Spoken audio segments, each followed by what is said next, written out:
This is Chapter 2 of Firefighter 1.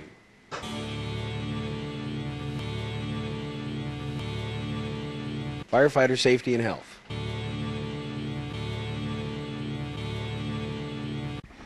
First, talk about ways to prevent injuries. Training. We bleed in training so we don't die in combat.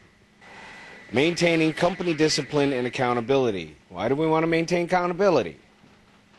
So we know where everybody's at, right. Following established SOPs.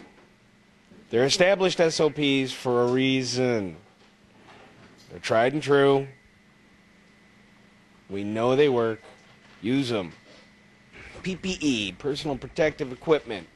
Personal protective clothing and equipment. Use your PPE, right? Okay, maintain high levels of physical fitness.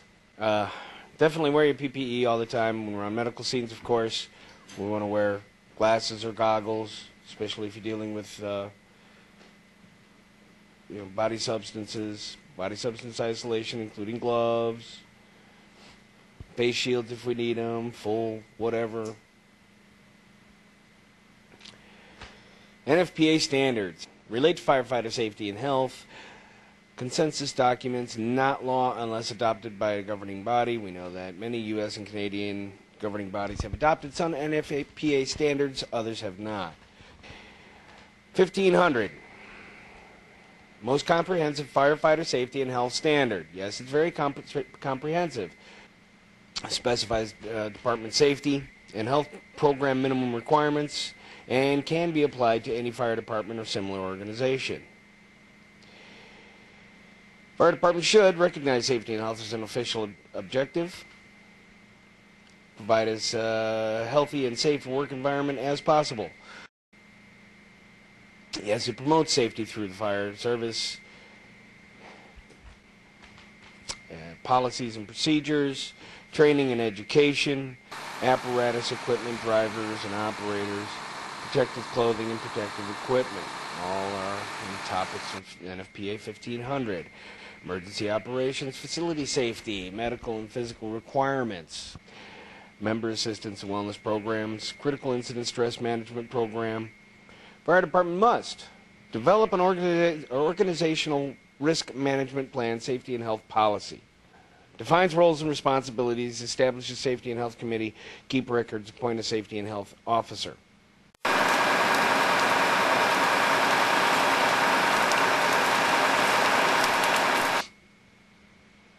The goal is to prevent occupational deaths, injuries, and illness. Training, training, training. Developing and maintaining job skills. We're learning new information, new concepts, new procedures. Train, train, train. Safety must be reinforced. Safety and health is primary. Restraint devices, that's why certain trucks should only be driven, not ridden as passengers. Our SOPs require us to wear seat belts at all times, anytime a vehicle is moving.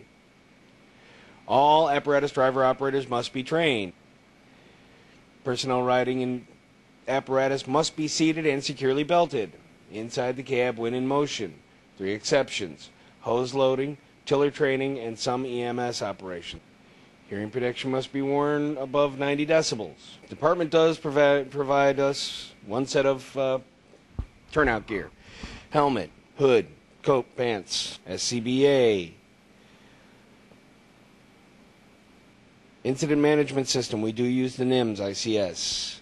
Limits emergency operations to those that can be safely conducted. 1500 requires rapid intervention, rehabilitation, limited exposure to violence, post-incident analysis. NFPA 1500 and NFPA 1561 contain specific requirements regarding accountability. Minimum design requirements that meet NFPA 101, Life Safety Code. Provides means for cleaning, disinfecting, storing infected control device. Fire stations must be smoke-free environments. Requires inspection, maintenance, and prompt repair of facility. 1500 medical and physical requirements. Candidates must be medically evaluated, Prohibits firefighters under the influence from participating. Annual medical verification for fitness for duty. Establishment of job-related fitness standards and fitness program. Confidential health database. An infection control department. Reporting and documenting injuries and exposures. Wellness programs. Member assistance program for substance abuse, stress, personal problems. William Steiger Occupational Safety and Health Act in 1970. OSHA operates under the U.S. Department of Labor. Sets two duties for employers: to furnish a place of employment free from recognized hazards likely to cause death or serious injury. Federal OSHA standard regulations apply to federal employees and private sector employees. Federal OSHA has no jurisdiction over local and state public sector firefighters. OSHA approved state plans to cover them. State plans may differ. Agencies may choose to follow OSHA standards. OSHA Regulation Title 29 of the CFR contains federal OSHA regulations. Fire departments and other agencies follow specific OSHA regulations. IFSTA or IFSTA, Principles of Risk Management. NFPA 1500 requires incident management plans to include risk management plan. Risk management plan established set of criteria. Tactical decisions can be made. Consider three prominent plans: the Phoenix Plan, the NFPA 1500, 10 Rules of Engagement for Structural Firefighting. Okay, remember always safety first. On the bottom you'll see low to high risk to a firefighter and little to what can be saved, a little or a lot. Principles of risk management. Further, team integrity is vital to safety. No property is worth the life of a firefighter. This is 100% true. Firefighters should not be committed to interior operations in abandoned or derelict buildings known or believed to be unoccupied. Highest priority is for firefighters to protect their lives and those of their fellow firefighters. Our job is to go home. If a firefighter is injured, unable to help others, other firefighters must respond to the injured firefighters. Safety program goals: prevent human suffering, deaths, injuries, illnesses, and exposures to hazardous atmospheres and contagious diseases. Job-related health issues: wear our PPE and respiratory protection. Clean our PPE. Follow hepatitis B vaccination recommendation. Avoid exposure to bloodborne pathogens. Yes. Use proper lifting techniques. Yes, so you don't hurt your back. Lifting tools to get assistance with heavy objects. Clean, disinfect, and store tools and equipment used in patient care. Maintain a regular exercise program. Maintain blood pressure and cholesterol levels. Eliminate tobacco products. Have regular physicals and checkups. When was the last time you had a physical? Employee assistance program offers assistance with alcohol and drug abuse, personal and interpersonal problems, stress, depression, anxiety, divorce, financial problems. Available to all members and their families. Health-related problems: nutrition, hypertension, cessation of tobacco use, weight control, physical conditioning. Availability: provide counseling and education on health concern, allow easy, confidential access to help, distribute pamphlet. Critical incident stress management. Critical incident stress debriefing should be part of a CISM program. Help you with the stress of a bad situation. Process of managing stress starts before through pre-briefing. If working more than one shift in a stressful conditions, go through a minor debriefing.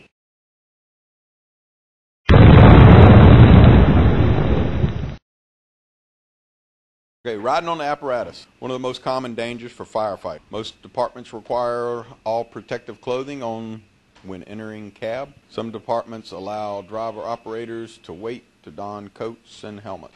NFPA 1500 requires firefighters to ride in a seat within the cab. Have seat belts fastened before you roll out the door.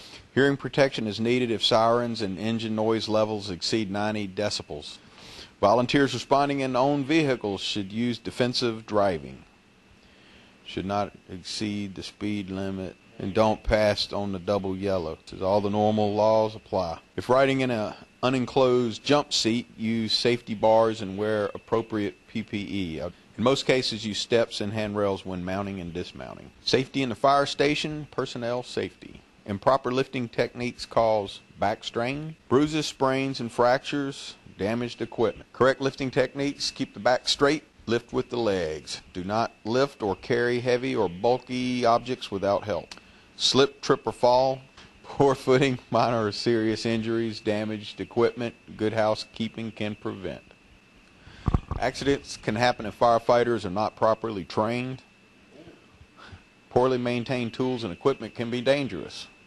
NFPA 1500 stresses tool safety. Always use appropriate PPE. Face shields, goggles, wear your helmet with the shield down. Hand and small power tools, safety. Wear appropriate PPE. Remove loose clothing and keep long hair clear of operating tool heads. Remove jewelry. Select the appropriate tool. Use the right tool for the right job. Follow manufacturer's instructions. Inspect tools before use. Make sure they're in proper working order. Do not use badly worn or broken blades.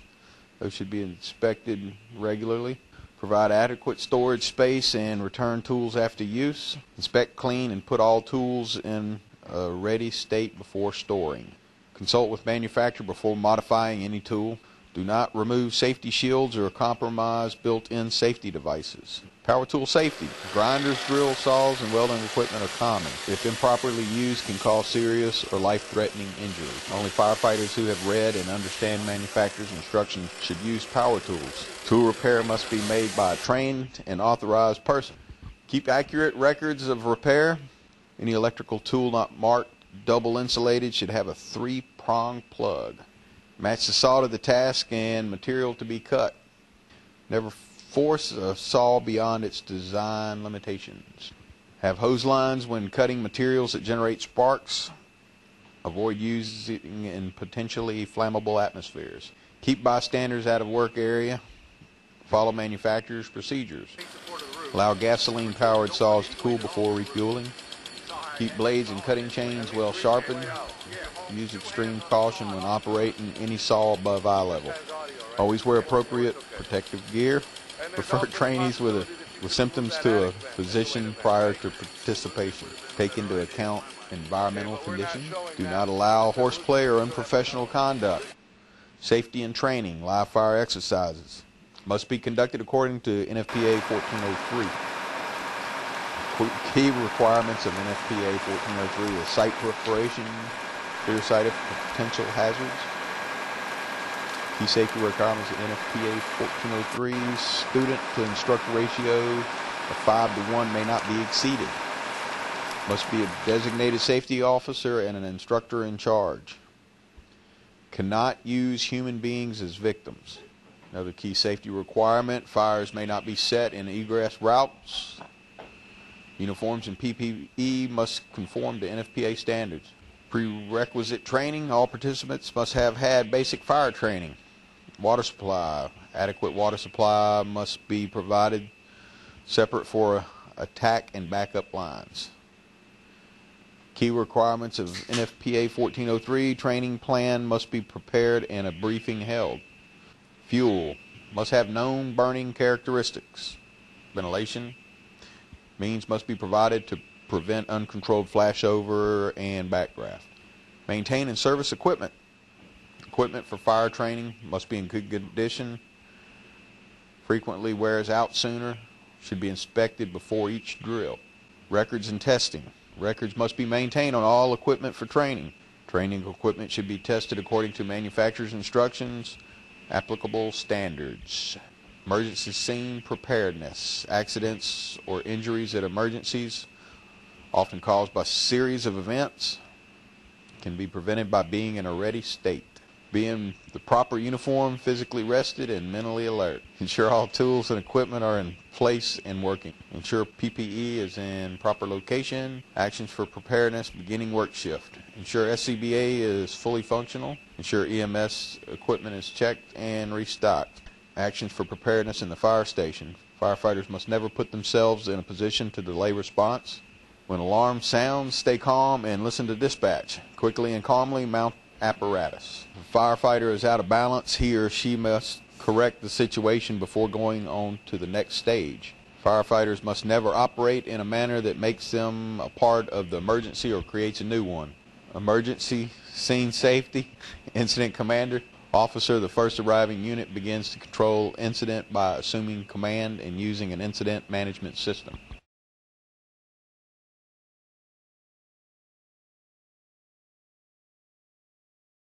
Emergency Scene Safety, the Incident Commander, or the IC. Officer of the first arriving unit begins to control incident by assuming command and using an incident management system. Emergency Scene Safety.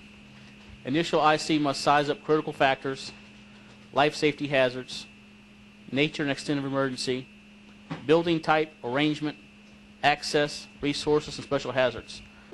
Emergency Scene Safety. IC must determine overall incident strategy, defensive operations, incident action plan. The IC develops an IAP, Incident Action Plan, and bases operations around completion of tactical priorities. Tactical priorities in a structural fire are firefighter safety, rescue, fire control, and loss control. Priority objectives are reflected in benchmarks of completion. You always do a PAR report, personal accountability report. All clear, under control, or losses stopped. An offensive fire operation, based around a controlled, aggressive interior search and fire attack. Companies must be assigned accordingly to fireground organizational structure. Must work with the incident action plan. Company members inside hazard zones must be within contact with each other at all times. Voice, vision, physical, radio. Companies must have at least one portable radio on correct tactical channel. After primary all clear and under control are complete, efforts must be focused on controlling loss. Defensive operations based on determining boundaries of hazard zone, potential collapse zone, keeping companies out of these boundaries. Highest priority on all defensive fires is firefighter safety. Minimizing risk. Work within the incident action plan. Adequately assess the situation and maintain situational awareness. Wear appropriate PPE. Work together as a team and follow all department SOPs at standard operating procedures. Maintain communications with team members and command. Do a risk-benefit analysis for every action. Employ safe and effective tactics. Personnel accountability system. That's that little red tag you have in your keychain, or most of us keep on our helmets or gear or whatever. Whenever you go into a call, you give it to the IC or whoever's. Minimizing risk. Have one or more RICs standing by. Set up rehab. Use appropriate emergency escape techniques. Maintain company discipline and team integrity. Highway incident guidelines. Position fire apparatus to block oncoming traffic. Turn front wheels of blocking apparatus away from emergency. Set up traffic cones, signs, or other devices to detour traffic. Turn off lights that face opposing traffic. Emergency responders must never walk with their backs to the traffic. Wear reflective vest when a PPE is not required. Close at least one traffic lane next to incident. Move apparatus not directly involved to the shoulder or off the roadway. Crowd control, usually responsibility of law enforcement, sometimes performed by firefighters or emergency responders. The incident commander is responsible for ensuring scene is secured and managed. Bystanders should be restrained from getting too close. People can be emotional. Restrain relatives and friends. Cordoning off, maintain scene security by cordoning off. Keep bystanders at a safe distance. Many fire departments set up control zones, hot, warm, and cold. Hot zones where you're doing your work, warm zones where you set up your rehab and stuff like that, and where you're doing your actual operating from. Then you have your cold zone. That's where all your equipment and everybody else is behind the cold zone. Cordoning off can be done with rope or fire line or caution tape. Boundaries should be monitored. Personnel accountability. Every department must use some system of accountability that tracks personnel in the hazard zone. Accountability is vital. Sudden and unexpected changes in fire behavior. Structural collapse. Personnel accountability system. Passport system or SCBA tag system. Remain in radio contact. Take a hose line or a tag line. Tag line can be a rope, but usually we bring a hose in with us, and you always follow the hose out. Pay attention to your surroundings. Increase chances of survival. Maintain situational awareness. No protocol for Mayday. Emergency escape involves breaking through doors, windows, or walls to escape life-threatening situations. Situations can occur when sudden and unexpected changes in fire behavior. Structural collapse. May also be necessary if a firefighter becomes lost or disoriented and is in danger of running out of air. Rapid intervention. NFPA and OSHA regulations state that whenever firefighters are in a IDLH, that's immediate danger to life and health atmosphere, must work in teams of 2 or more. At least 2 fully trained and equipped firefighters must be outside. Outside team must be ready for at a moment's notice, known as the 2-in, 2-out rule. Rapid intervention. RIC members must be assigned other duties but must be able to fill primary function. In summary, Firefighters are sometimes put at some risk during training and emergency operations. It is the firefighter's responsibility to maintain their physical and mental readiness to handle these situations. During fires and other emergencies, firefighters may be ordered into inherently dangerous situations, and to protect themselves, they must be aware of the hazards and risks involved.